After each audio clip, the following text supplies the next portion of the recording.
Hi everyone, welcome to SK tech channel. Tata memorial centre నుంచి job notification అనేది release అవ్వడం జరిగింది. సో ఇదొక క్యాన్సర్ సెంటర్. ఇక్కడ మనకి మల్టిపుల్ పొజిషన్స్కి జాబ్ నోటిఫికేషన్ అనేది రిలీజ్ అవ్వడం జరిగింది. సో ఇక్కడ సపోజ్ ఎగ్జాంపుల్కి అసిస్టెంట్ ప్రొఫెషనల్ ఇంటర్వెన్షనల్ రేడియాలజీ పోస్ట్కి ఓన్లీ 1 వేకెన్సీ మాత్రమే ఉంది. అది కూడా అన్రిజర్వ్డ్ క్యాండిడేట్స్కి. బట్ లొకేషన్ చూసుకున్నట్లయితే ముంబైలో ఉంది. ఒక పోస్ట్కి తెలుగు వాళ్ళకి వేకెన్సీస్ అయితే ఉన్నాయి. ఆ పోస్ట్ చూసుకున్నట్లయితే లోవర్ డివిజన్ క్లర్క్ పోస్టే వేకెన్సీ ఉన్నాయి. అది కూడా 2 వేకెన్సీస్, అన్రిజర్వ్డ్ క్యాండిడేట్స్కి ఒకటి, ఎస్సీ క్యాండిడేట్స్కి ఒకటి. లొకేషన్ చూసుకున్నట్లయితే విశాఖపట్నంలో.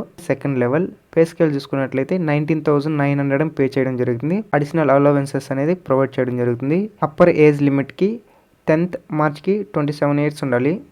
క్వాలిఫికేషన్ చూసుకుంటే గ్రాడ్యుయేషన్ కంప్లీట్ చేసి ఉండాలి విత్ మినిమం 50% మార్క్స్తో.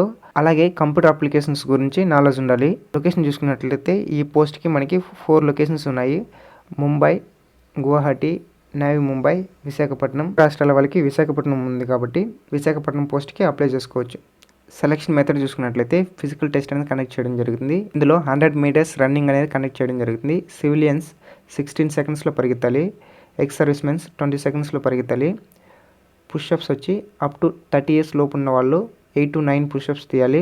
31 నుంచి 40 ఇయర్స్ లోపు ఉన్న వాళ్ళు 6 to 7 తీయాలి. 41 ఇయర్స్ నుంచి 45 ఇయర్స్ లోపు ఉన్న వాళ్ళు 5 to 6 తీయాలి. అబోవ్ 45 ఇయర్స్ ఉన్న వాళ్ళు 2 నుంచి 3 వరకు తీయాలి. సిటప్స్ చూసుకుంటే అప్ టు 30 ఇయర్స్ వరకు 25 నుంచి 29 లోపు తీయాలి. 31 నుంచి 40 ఇయర్స్ లోపు ఉన్న వాళ్ళు 20 నుంచి 24 లోపు తీయాలి. 41 నుంచి 45 ఇయర్స్ లోపు ఉన్న వాళ్ళు 15 నుంచి 19 లోపు తీయాలి. అబోవ్ 45 ఇయర్స్ ఉన్న వాళ్ళు 10 నుంచి 14 తీయాలి. ఎవరైతే ఈ ఫిజికల్ టెస్ట్ అనేది క్వాలిఫై అవుతారో వారికి మాత్రమే return test and skill test అనేది కండక్ట్ చేయడం జరుగుతుంది. బట్ ఇక్కడ మనం క్లర్క్ పోస్ట్కి అప్లై చేస్తున్నాము. ఈ యొక్క పోస్ట్ నెంబర్ చూసుకున్నట్లయితే 14. ఇక్కడ మనకి మోడ్ ఆఫ్ సెలెక్షన్లో written test and skill test మాత్రమే కండక్ట్ చేయడం జరుగుతుంది. అది కూడా 100 మార్క్స్కి ఉంటుంది. సిలబస్ చూసుకున్నట్లయితే మీ యొక్క స్పెషలైజేషన్ అండ్ ఎక్స్పర్టైజ్ నుంచి క్వశ్చన్స్ రావడం జరుగుతుంది. అలాగే కంప్యూటర్ అప్లికేషన్ నుంచి క్వశ్చన్స్ రావడం జరుగుతుంది. ఈ నోటిఫికేషన్లో ఇన్సెంటివ్స్ అనేది ప్రొవైడ్ చేయడం జరుగుతుంది. ఎవరైతే ఇంట్రెస్ట్ క్యాండిడేట్స్ ఉన్నారో అప్లై చేసేటప్పుడు valid email ID and mobile number అనేది ప్రొవైడ్ చేయాల్సి ఉంటుంది. ఎందుకంటే రిటన్ ఎగ్జామినేషన్స్కి అండ్ డాక్యుమెంట్ వెరిఫికేషన్స్కి సో వాళ్ళకి ఈ యొక్క ఈమెయిల్ ఐడీస్కి అండ్ మొబైల్ నెంబర్కి మాత్రమే ఇన్ఫామ్ చేయడం జరుగుతుంది. కాబట్టి so valid email ID and mobile number ఉండాలి. ఎవరైతే ఇంట్రెస్టెడ్ క్యాండిడేట్స్ ఉన్నారో వాళ్ళు వీలైనంత త్వరగా అప్లై చేసుకోవడానికి ట్రై చేయాలి. ఎందుకంటే క్లోజింగ్ డేట్ దగ్గరలో అప్లై చేస్తే మీకు ఫెయిల్యూర్ లాగిన్ కానీ, డిస్కనెక్షన్స్ కానీ, సిస్టమ్ ఎర్రర్ కానీ, వెబ్సైట్ ఎర్రర్ కానీ ఉంటుంది. కాబట్టి సో వీలైనంత త్వరగా అప్లై చేసుకోవడానికి ట్రై చేయండి. అలాగే లాస్ట్ డేట్ చూసుకున్నట్లయితే 10th మార్చ్ 2026 5:30 లోపు అప్లై చేసుకోవాల్సి ఉంటుంది. ఇందులో మీ యొక్క అప్లికేషన్ అనేది ఇన్కంప్లీట్గా ఫిల్ చేసినా అండ్ సబ్మిట్ చేయకపోయినా మీ యొక్క అప్లికేషన్ అనేది రిజెక్ట్ చేయడం జరుగుతుంది. అలాగే ఇందులో ఎవరినైతే ఇంటర్వ్యూకి కానీ, రిటన్ ఎగ్జామ్కి కానీ, స్కిల్ టెస్ట్ కానీ పిలుస్తారో వాళ్ళు ఒరిజినల్ డాక్యుమెంట్స్ అలాగే 1 సెట్ కాపీ అనేది తీసుకువెళ్లాల్సి ఉంటుంది.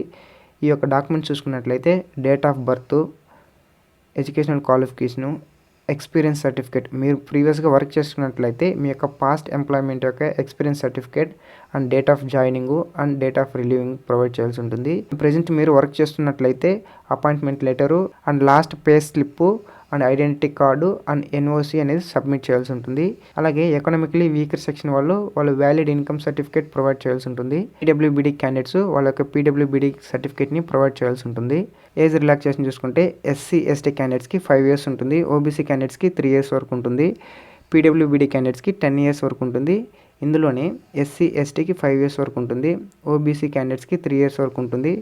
ఎక్స్ సర్వీస్ మెన్స్కి వాళ్ళ యొక్క సర్వీస్ లెంత్ ప్లస్ 3 ఇయర్స్ వరకు ఉంటుంది. అడిషనల్గా ఇందులో ఎస్సీ ఎస్టీ ఓబీసీ క్యాండిడేట్స్కి యాజ్ పర్ గవర్నమెంట్ ఇన్స్ట్రక్షన్స్ ప్రకారం ఏజ్ రిలాక్సేషన్ అనేది అడిషనల్గా ప్రొవైడ్ చేయడం జరుగుతుంది.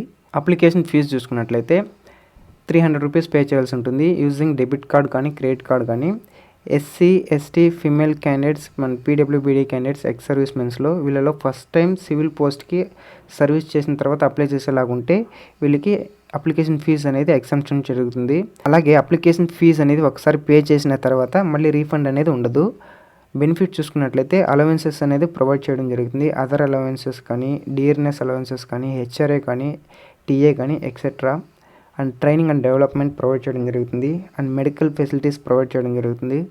అకామిడేషన్ ప్రొవైడ్ చేయడం జరుగుతుంది, రిటైర్మెంట్ బోనస్ ప్రొవైడ్ చేయడం జరుగుతుంది యాజ్ పర్ గవర్నమెంట్ రూల్ ప్రకారము. నోటిఫికేషన్ సంబంధించిన డీటెయిల్స్ని ఎక్స్ప్లోర్ చేయడం జరిగింది. సో ఎవరైతే ఎలిజిబుల్ క్యాండిడేట్స్ ఉన్నారో వాళ్ళు మిస్ కాకుండా అప్లై చేసుకోవడానికి ట్రై చేయండి. సో ఇలాంటి మోర్ ఇంట్రెస్టింగ్ జాబ్ అప్డేట్స్ కోసం మన ఛానల్ని సబ్స్క్రైబ్ చేసుకోండి. And thanks for watching.